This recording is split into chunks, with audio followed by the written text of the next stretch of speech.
So the political tensions between India and Canada have reached an all-time high, and this is extremely important at this moment because both the countries have now started issuing official statements, blaming each other and talking about the killing of Canadian citizen and Sikh activist Hardeep Singh Nijjar. And this particular, the killing of Hardeep Singh Nijjar, has actually stirred this conversation and this controversy since last year.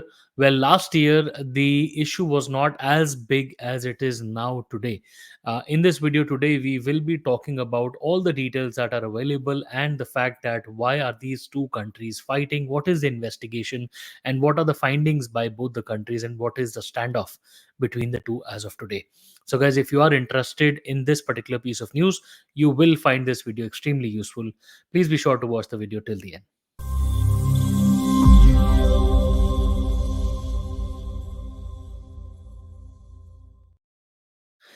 Guys, please be sure to subscribe to our channel and also like the video and share it with the friends. If you find our content useful, we talk about Canadian immigration all the time.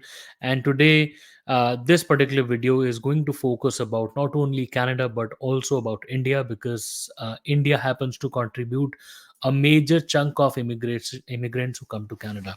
Without any further ado, let me just give you a quick background at what happened in the past and where is Canada standing right now and where is India standing right now. So back in the year 2023, around September and October mark, a Canadian citizen and Sikh activist Mr. Hardeep Singh Nijjar was brutally shot outside a temple in British Columbia. This is where Surrey is, and after that killing, the Canadian government issued statements saying that they had good amount of proofs that the Indian state or basically the Indian diplomats were behind this. And but this was only a discussion that happened in the parliament where Prime Minister Justin Trudeau issued this statement. And thereafter, India's standoff last year became very stern. This was also followed by expulsion of diplomats, Canadian diplomats from India, and this rift, you know, widened momentarily, but then it was contained after Canada contained their views, and US also got involved in all of that. But with a big gap of almost a year, the tensions have come back once again, and this happened after the Ministry of External Affairs, they issued their first statement today in the afternoon. And as you can see on the screen, they said that we have received a diplomatic communication from Canada yesterday. And let me tell you, this is the first time when Canada issued official statements in written format, because before this there were only verbal complaints or verbal accusations by the Prime Minister of Canada against India, saying that India is involved. We have strong proofs against India being involved in the killing of Hardeep Singh Nijjar, and there were no actual proofs given by the government. So India back then said that, okay, give us the proof and we will respond back to you. But all this time they never gave any proofs, and finally it appears that Canada has now started making a move. Now, what they said, this is the Ministry of External Affairs India. What they're saying is that we have received a diplomatic communication from Canada yesterday, suggesting, now this is important, suggesting that the Indian High Commissioner and other diplomats are persons of interest in a matter related to an investigation in that country. The government of India strongly rejects these preposterous imputations and ascribes them to the political agenda of the Trudeau government that is centered around a vote bank politics. And thereafter, allegations in September 2023, which I just explained shortly. What they're saying is that Prime Minister Trudeau's hostility to India has long been in evidence. In 2018, his visit was aimed at carrying out favor with the vote bank, rebounded to his discomfort. So, guys, what's more important here is that the response, the public statement. So while Canada reached out to India, apparently from the RCMP, so I will take you through the RCMP statement as well. Apparently last week, the director at RCMP or the chief at RCMP tried to make a backdoor entry into initiating a conversation with the ministry, with the Indian ministry. When they were not able to get a proper response, that is when they started doing all of this conversation, but still a public statement was not made.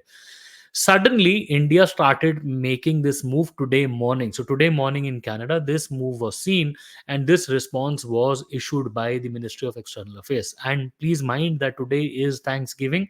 It's a public holiday here in Canada, and despite that, we first saw this response. This was followed by another statement issued by the Ministry of External Affairs, which is a very short, but it says Canadian Charged Affairs summoned by Ministry of External Affairs. The Canadian Charged Affairs was summoned by the Secretary East of this evening. He was informed that the baseless targeting of the Indian High Commissioner and other diplomats and officials in India was completely unacceptable. It was underlined that in an atmosphere of extremism and violence, the Trudeau government's actions endangered their safety. We have no faith in the current Canadian government's commitment to ensure their security. Therefore, the government is deciding to withdraw the High Commissioner and other targeted diplomats and officials. Guys, this is extremely important because, see, if you try to read through the wordings also, if you try to note the tone also, India is not only going soft. They're not just saying that okay, please don't do this to us. They are saying, and they're targeting Trudeau government specifically. They have targeted Trudeau government's past actions also, future intentions also, the fact that they're trying to act as vote banks, and then they're trying to support violence and terrorism and extremism. So the kind of words that is being that are being used at a political, at a diplomat, please remember, this is not a fight between two families. These are two countries, billions of people being involved, and the world economics, trades, and so much money. So any government would not make such moves unless they are deeply disheartened by such accusations. So and I'm saying that Canada would have made such claims also only if they had very strong accused, very strong proofs, and so did India. So the standoff between the two countries, it it is something that can cause even bigger troubles and bigger hurdles, right? Now, looking at this, after these two statements, the chargé affairs of Canada in India, he was summoned to the South Wing, of the Parliament, and then he was given a notice. He was, put onto the notice, and he was informed that the Indian High Commission and other diplomats from Canada are being withdrawn, which means this could severely impact operations of the Indian High Commission, the diplomats, the working, the issuance of e-visas and OCIs and PCCs and whatnot in Canada. So all of that will be impacted because this thing will take precedence over everything else, right? So that's the first thing that you need to focus on. Now, coming over to, following this, Canada also started making response. So after this, Canada held a press conference. So multiple agencies, including the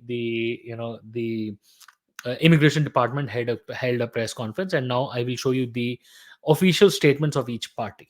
Now, first, let's look at the statement that was issued by RCMP. Now, RCMP is the major, it's basically the police here in Canada, and they have first said that RCMP's statement on violent criminal activity occurring in Canada with connections to agent of the government of India. Guys, please note, this is big. This is not small. You're accusing a country at large, right? So it says that an extraordinary situation is compelling us to speak and about what we have discovered in the multiple ongoing investigations. So what Canada is saying, that they, the tone of the government here is that we have tried, diplomatic communication with Canada, with India, and it hasn't worked. So earlier this week, the Deputy Commissioner of Federal Policing, Mark Flynn, made attempts to meet with his Indian law enforcement counterparts, and to discuss violent extremism occurring in Canada and India, and to present evidence pertaining to agents of government of India's involvement in serious criminal activity in Canada. This is important, guys. So the Deputy Commissioner tried to contact, and the attempts were unsuccessful. Therefore, he met with the governments of India along with National Security and Intelligence Advisor Natalie Drin and Deputy Minister of Foreign Affairs David Morrison over the weekend. And hence, Through our task force, the investigative efforts, ICMP has achieved evidence that demonstrate violent extremism in impacting both countries, links tying agents of the government of India to homicides and violent acts. This is when we talk about Hardeep signature. And then the use of organized crime to create a perception of an unsafe environment targeting South Asian community in Canada, and the interference into democratic processes. Guys, this is very very serious. South Asian community is in the center of the news, and obviously there are a lot of things to do. But more importantly, if you look at the this is the government of Canada official statement 3 hours ago. This is again after Canada, after India made its stand. They said Global Affairs Canada today announced that six Indian diplomats and consular officials had received a notice of expulsion from Canada in relation to the targeted campaign against Canadian citizens by agents linked to government of India. The RCMP has gathered information. Again, this is what I just told you. And then they're trying to soften the statement by saying we have had a long history of relationships, but Canada took this decision to maintain the safety of Canadians, upholding the rule of law. So Canada will continue to work diligently to do everything it can to keep Canadians safe, and the dialogue with India continues through our High Commission in Delhi. Guys,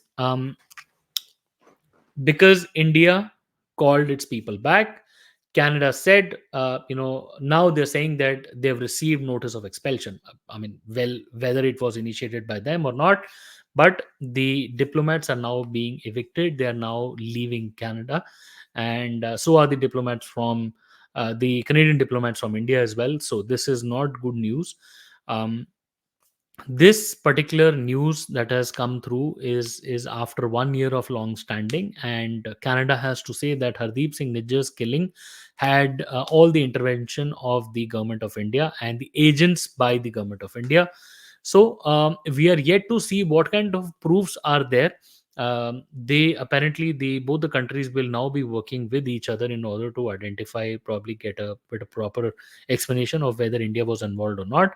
But whatever the case may be, at one place, Canada is trying to defend its own country, its own sovereignty, by saying that you cannot kill a Canadian citizen, whosoever that guy may be. You cannot kill a Canadian citizen on Canadian soil. So the integrity of the country, the safety of the country is at risk, and we are doing everything to keep it safe. On the other hand, India is saying that we did not do anything like that. Do not blame us. And then if you do, we will get more, cautious, and we'll try to, withdraw the people we believe you guys are supporting, or the government, the Trudeau government is trying to support extremism, violence and terrorism and vote bank. So they are somehow trying to create pressure. Now guys, we don't know what the truth is, because nobody has access to the proofs that were given by the Canadian government. Hopefully in the times to come we will get more insights into what kind of proofs are there, and obviously whatever comes will come out in the open and the public. For now, the this is the exact standoff between the governments. We will continue to look at this more closely, and we will continue to update you whenever we have more insights. For now, that's about it from this particular news piece, and stay tuned for more information on this particular topic. All the best.